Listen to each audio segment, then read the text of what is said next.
After my surgery complications, I texted, "Please, I just need someone to sit with the kids." Hours later, my sister flooded the chat with photos from a winery tour. Nobody came. 3 weeks later, still on pain meds in my hospital bed, I woke up to 68 missed calls and a Venmo request from my mom.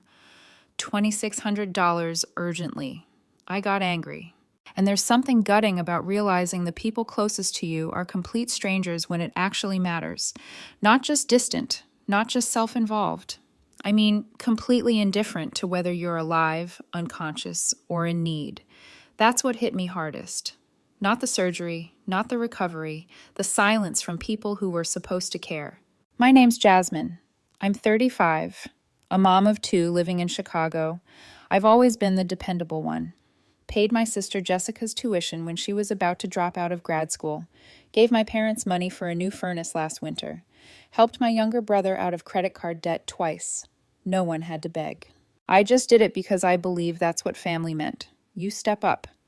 So when I found myself in the ER with unbearable abdominal pain and doctors telling me I needed emergency surgery, I wasn't even thinking about myself.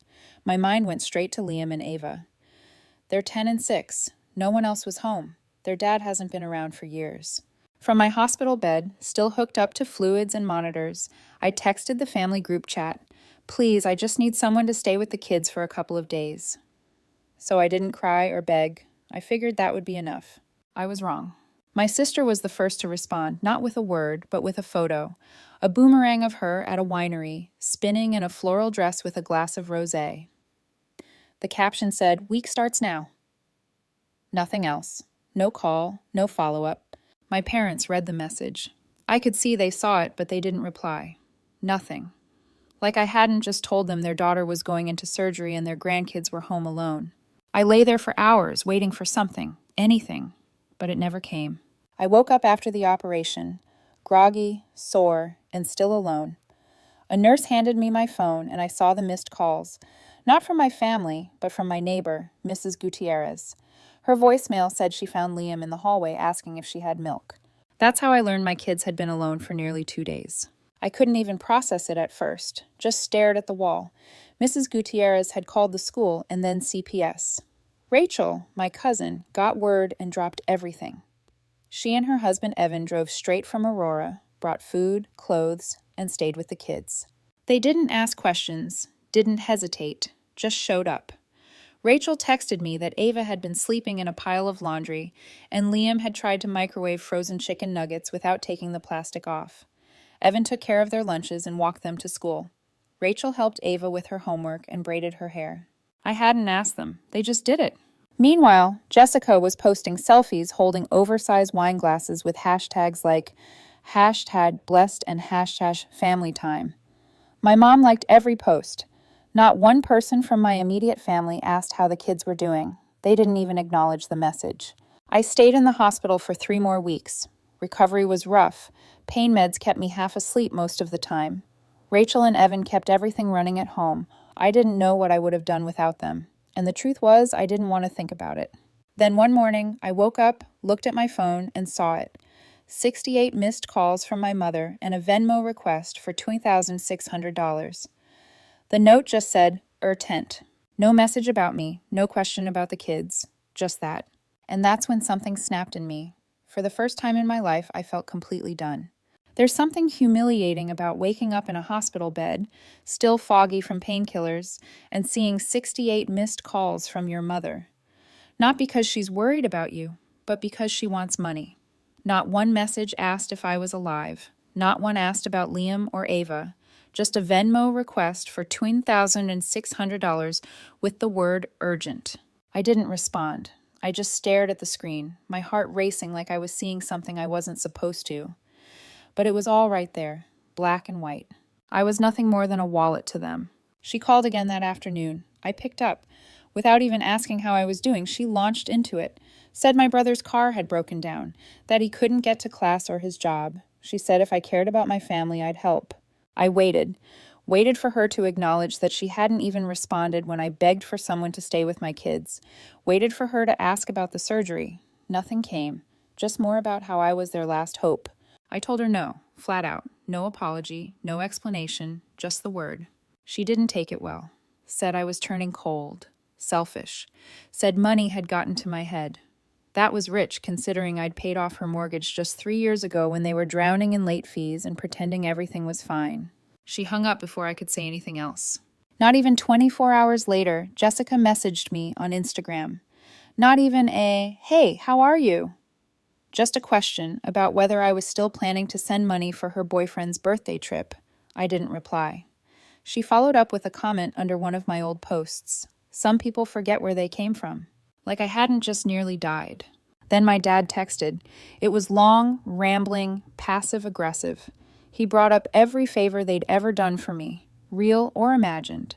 Told me I was abandoning the family. He ended it with a screenshot of a GoFundMe he'd set up for home repairs and suggested I pitch in like I used to.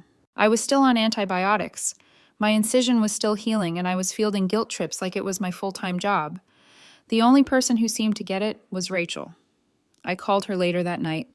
I didn't even need to explain everything. She already knew.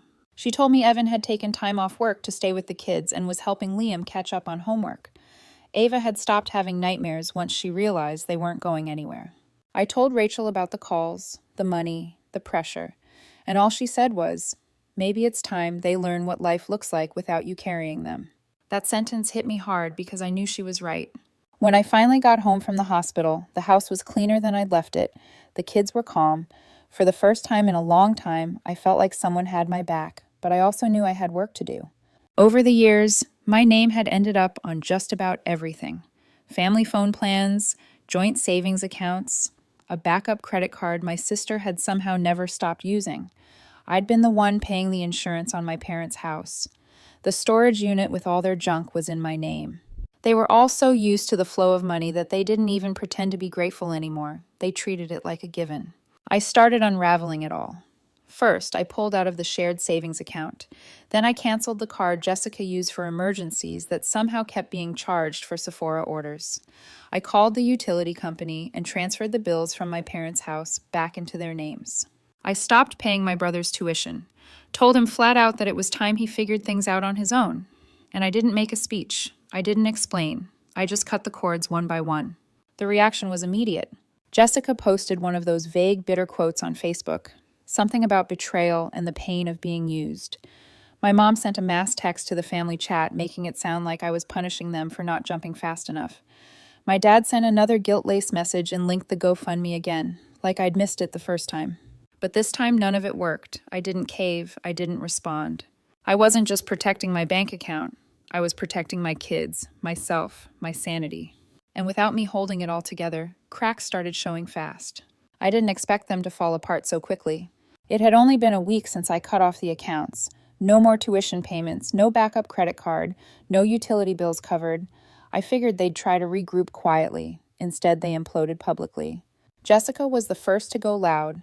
She posted a long, dramatic caption under a photo of her crying on her bathroom floor, holding a glass of wine. The caption said something like, "Some wounds cut deepest when they come from people who are supposed to love you. Family isn't always blood." Comments poured in. Friends I hadn't seen in years tagged me and messaged me asking what was going on. I didn't say a word. I watched her feed spiral, a weird mix of emotional breakdowns and brand partnerships. One day she's crying about betrayal. The next she's doing a sponsored post for some teeth whitening kit. It was all performative, and it was working. People were buying it. My mom went a different route. She started calling relatives, cousins, aunts, people we only saw at weddings, telling them I had abandoned the family. That I let the kids go hungry to teach us a lesson. That I was hoarding money I didn't even need. She painted this image of me as some cold-hearted, bitter person trying to punish everyone for not coming when I had a small procedure. Rachel heard all of it first. People started calling her, confused. One of our aunts reached out and said she was worried about me, that she'd heard I was unstable, that I'd cut off the whole family in a fit of rage. I didn't even try to correct it. I just told Rachel, let them talk. I was done managing other people's comfort. But then things escalated. Jessica's boyfriend, the one I never liked, the one who once asked me if I could spot him $800 for a business investment, showed up at my house unannounced. He stood at my front door with some printed paper in his hand and started saying he was there to collect on past commitments. I told him if he didn't leave, I was calling the police.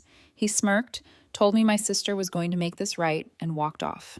I texted Jessica immediately. She didn't deny it. She just said, "I warned you there'd be consequences."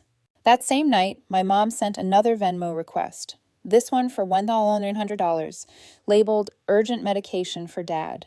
My dad then called me himself, and when I didn't pick up, he left a voicemail saying that I was tearing the family apart. But here's the thing. The family was never whole. It just looked that way because I kept patching it together. What none of them expected was that I wasn't alone anymore.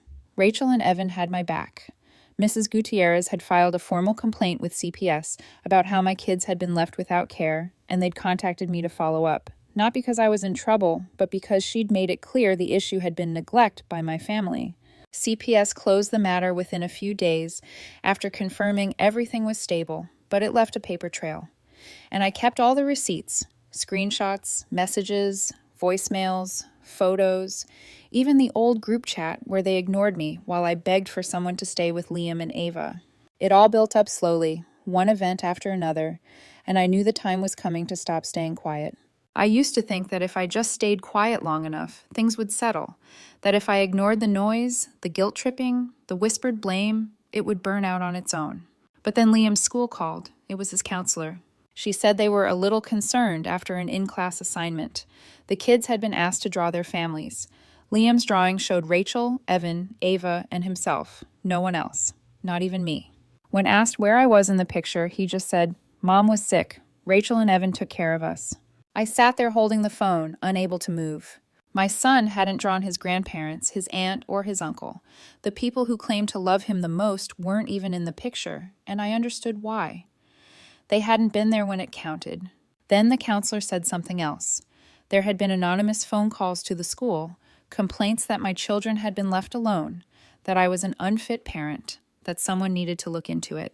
She told me the number was private, but the school had traced its origin to a Florida area code, my parents' Florida condo. That was the last thread. I didn't even hesitate. That night, I wrote everything down. A full detailed post. I didn't use names. I didn't have to. I laid out the dates, the surgery, the ignored messages, the missed calls, the Venmo request, the pressure, the smear campaign. I attached screenshots of text, the group chat where they read my plea and stayed silent, the request for $2,600 while I was on pain meds in a hospital bed. I posted it on Facebook where every aunt, cousin, in-law, church friend, and high school classmate could see it, and it exploded. The comments started within minutes. At first, it was people saying they were sorry. Then the truth started coming out. Extended family, old friends, neighbors, people I barely remembered started messaging me with their own stories, things I had no idea about. One woman, an old babysitter from when I was 12, said she once caught my mom threatening to cut off contact with Rachel's family unless they started pulling their weight.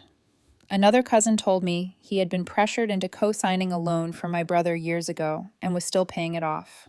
But what really flipped everything upside down was a message I got late that night. It was from Jessica's ex, a guy she dated back in grad school. We'd met once briefly years ago. He told me that what I was going through wasn't new, not even for Jessica.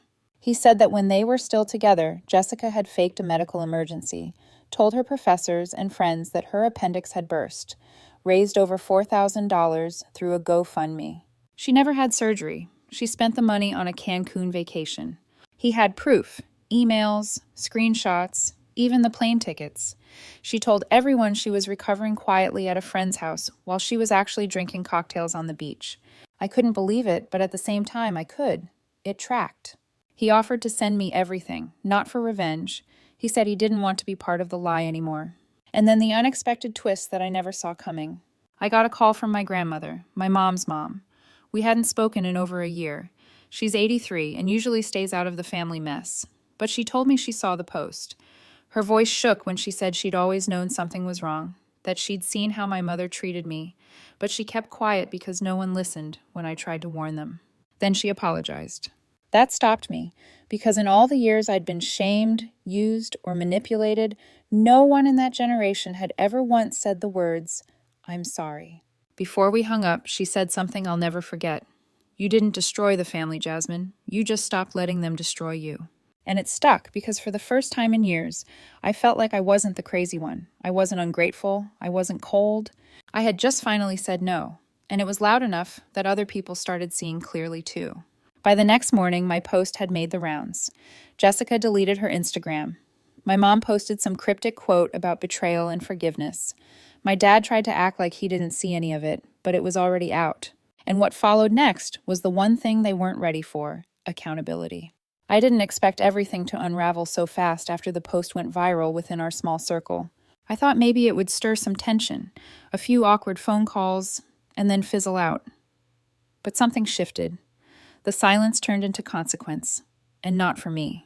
The first real blow came to Jessica. Her little side hustle, selling affiliate links and working with local brands on social media, took a nosedive. A boutique skincare brand she partnered with reached out to me privately and asked if the story in the post was about her. I didn't answer directly. I just sent them the screenshot of her winery selfie that she posted the day I went into surgery, right underneath the message where I'd asked for help with the kids. They cut ties with her by the end of the week. Her response was a flurry of stories about online bullying and people trying to sabotage her business, but there were no names. She couldn't name me without confirming what everyone already suspected. Then came my mother. She'd always been the quiet puppeteer, the one behind the curtain, keeping the family image polished while pulling every string. But it turns out she wasn't as invisible as she thought. Two of her old friends, women she'd known since church days, commented under my post publicly asking if what I said was true. I didn't answer, but Rachel did. She replied with just 2 sentences. "Every word is true. We have the receipts." After that, my mom tried damage control. Called my grandmother, called Rachel, called me 5 times in one night, leaving a voicemail every time, each one more unhinged than the last. The 5th one ended with her saying, I had burned every bridge and couldn't be part of this family anymore unless I fixed what I'd broken. I played that last voicemail on speaker while sitting in the living room with Rachel, Evan, and the kids. Nobody said a word. It didn't need commentary. But the most unexpected fallout came from an email I got a few days later. It was from a lawyer. At first, I panicked, wondered if my family was trying to sue me or silence me, but it wasn't that at all. It was a warning. Years ago, my parents had opened a shared account with me when I helped them manage a property they were renting out. I'd forgotten all about it. Turns out my name was still on it, and they'd recently tried to move funds from it without my consent. The account had triggered a flag because the signature didn't match. The lawyer who handled the property's legal paperwork back in the day was letting me know I might want to look into it. When I did, I found they tried to access nearly $8,000, money I didn't even realize was still in the account. They hadn't just tried to manipulate me emotionally, they were still trying to drain me financially behind my back. I froze for a moment, then I went cold. I transferred the funds into a trust, one that only my kids could touch in the future. Then I filed a report, not to start a lawsuit, but to protect myself. I closed every old financial tie that still connected me to them. And just like that, the bridge burned completely. But this time I wasn't sad. I wasn't panicked. I was free. My cousin texted me that night. They thought they were untouchable. They forgot you were the one holding everything up. And she was right. Without me, they weren't just exposed. They were unraveling. Jessica had no sponsor money. My parents were struggling to keep up with bills. My brother even reached out to Evan, not me, asking if he could help him get a job. But I wasn't looking for revenge. I wasn't even happy about it. I just watched it all fall, finally understanding something I should have learned years ago. Sometimes karma doesn't come like a firestorm. Sometimes it just looks like someone quietly walking away and taking the whole foundation with them. It took less than 3 months for everything to collapse. Jessica moved out of her apartment and back in with a friend after her last brand deal fell through. She deleted most of her old posts and started a new account, pretending nothing had happened. My mom and dad stopped calling altogether after the lawyer sent them a formal cease and desist about accessing the account they no longer had rights to. My brother never reached out to me directly again. Evan told me he ended up taking a job in another state far away from all the mess. The messages, the threats, the guilt, it all stopped. Not because they had a change of heart, but because they ran out of access. Once the resources dried up, so did their interest. And I didn't miss them. What surprised me most was how quiet life became. No constant requests, no last-minute money emergencies, no manipulation hidden behind family obligations. Just real peace. Rachel and Evan stayed close. So did my grandmother. We started having dinner together every Sunday, just the four of us and the kids. Liam started drawing me in his family pictures again. Ava told me she liked how our house felt safe now. That word hit harder than any apology I never got. I enrolled in a business course online, something I'd put off for years because I was always too busy fixing everyone else's life. I started saving money for the first time in over a decade, and I used part of what was left from that property account to open savings accounts for Liam and Ava. One evening, I took them both out for ice cream and told them something I wish someone had told me when I was younger. You are never responsible for someone else's bad choices, not even if they're family. They nodded like they didn't fully get it yet, but they would. I didn't speak badly about their grandparents or aunt. I just stopped including them, quietly, permanently. I blocked the numbers, took down old photos, and created a new group chat with just the people who had shown up. Rachel, Evan, my grandmother, Mrs. Gutierrez. Those four became my new circle, my real family. No drama, no expectations, just mutual care and presence. One day, months later, I got a letter in the mail. No return address, just a handwritten note inside that said, "We didn't know what we had until you were gone. We're sorry." I didn't even need to guess who sent it. I folded it up, placed it in a drawer, and didn't respond. Not because I was bitter, but because I no longer needed anything from them. Not money, not approval, not closure. I already had everything I needed. The real lesson wasn't about betrayal. It wasn't even about revenge. It was about power, about how much of mine I had been handing away for years in the name of family and how good it felt to take it back. Not loudly, not dramatically, just completely.